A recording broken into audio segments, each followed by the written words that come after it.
first estate agent wasn't very good, so that kind of fell through. We sold the house pretty much straight away, but it just kind of fell through. But we just felt the estate agents on the high street didn't work hard enough. I just felt you guys were honest enough, and that's all we wanted. Hi, Samantha. Thank you for joining me today. How are you doing? No, not too bad, thank you. Obviously, look, we'll take things back a few months to the start of the process. So, what was it house that you sold? What was sort of the style of that, and was it? I take it was where you were currently residing as well. Yes, yeah, it was a house that we bought over 34 years ago. So we'd been living there 34 and a half years, and it was a new build when we bought it. So we bought our two girls up there. So it was a 4-bedroom townhouse, sort of end terrace. And the girls sort of outgrew it. It was ours. They outgrew it. It was just myself and my husband. 4-bedroom, quite a big house, too big for us, too big for just two people rattling around. So we just thought it was time to move and basically move away from London, just because we just really didn't need to be there anymore, really. We loved the house. It was, loved the neighbourhood, good neighbours. It was a bit bittersweet, but it's something we felt we were ready to do. And then obviously, it's something you hadn't done then for quite a while, potentially, in terms of obviously the whole buying and selling process. So I imagine, looking back now, there were quite a lot of differences. And when you first started with the process, I imagine that was something you got the idea of quite quickly when you were getting the idea to move. Yeah, it was a bit daunting, to be quite honest, like you said, because it was such a long time. So obviously the initial stage was finding an agent. Did you sort of look like locally to it? Did you sort of look at a wide berth of things, speak to a few people? Yes, we did. I'm sure I can be honest here anyway.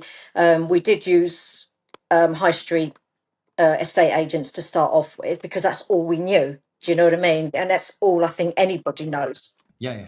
It's, the first estate agents wasn't very good, so that kind of fell through. We sold the house pretty much straight away, but it just kind of fell through, one of those things.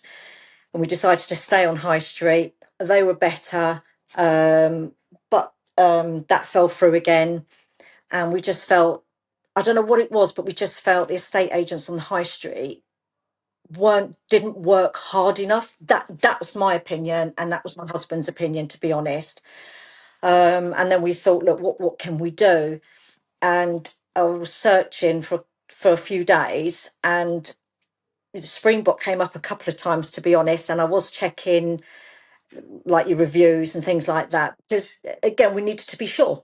Because when you've had the issues so many times, you don't want to end up feel like you're in a constant cycle, do you, at the end of the day? Totally, because it was just devastating. It was stressful as well, you know.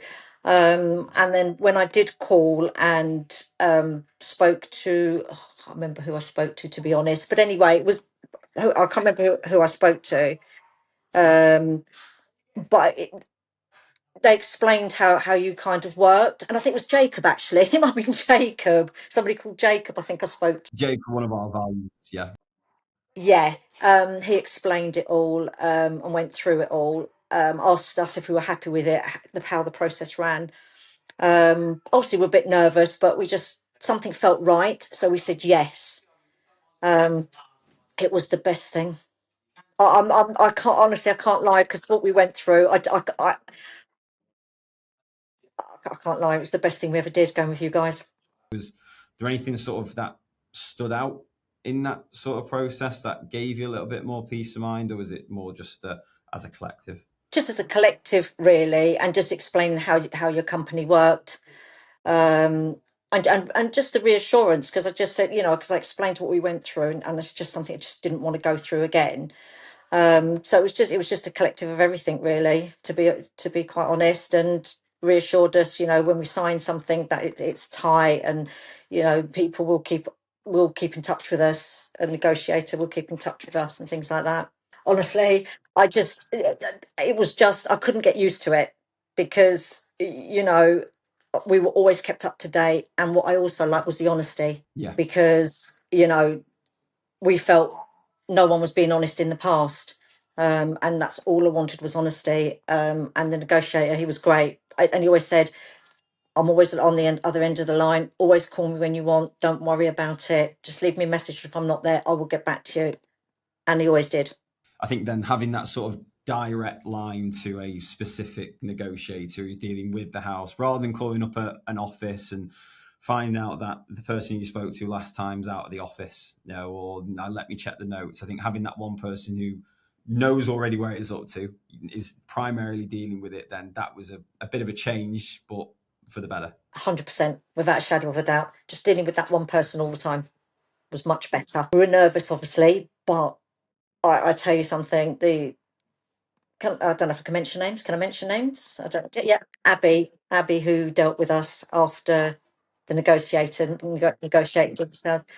Oh gosh, she was absolutely amazing. Yeah. On top of everything, we felt she went above and beyond. She said that's just her job. We said no, we don't think it was. We felt that you went above and beyond, and she pushed for everything. She was there every step of the way again, and she was honest with anything that she came back with. She was just really great. She was just on it all the time and said, no, don't, I'm doing what I can. We will get this through. We will get you exchanged. We will get you this. And she kept to her word. Honestly, I haven't got the words, to be honest. Obviously, overall, I know you've said it a few times. You're happy with the process. Is there anything that you'd want to say to anyone who's considering using Springbok, or if you had a friend or something, would you? Obviously, I'd take it, put our name forward. Is that fair to say? Yeah, I definitely would. I would talk to someone at Springbok. Talk to them. Tell them what you need. Tell them what you would like. Tell them what you want. Where you want to end up, and it would be worth it because for me, I've just felt you guys were honest enough, and that's all we wanted. So I definitely would recommend, even if it's for a talk, even if that person doesn't end up using you, it doesn't cost anything to talk to you guys and find out the whole process and let you guys know what you would want out of that. So really appreciate you talking to us, Samantha. Welcome. You're welcome. Amazing. That's perfect. Thank you ever so much. Thank you. Take care. Bye bye.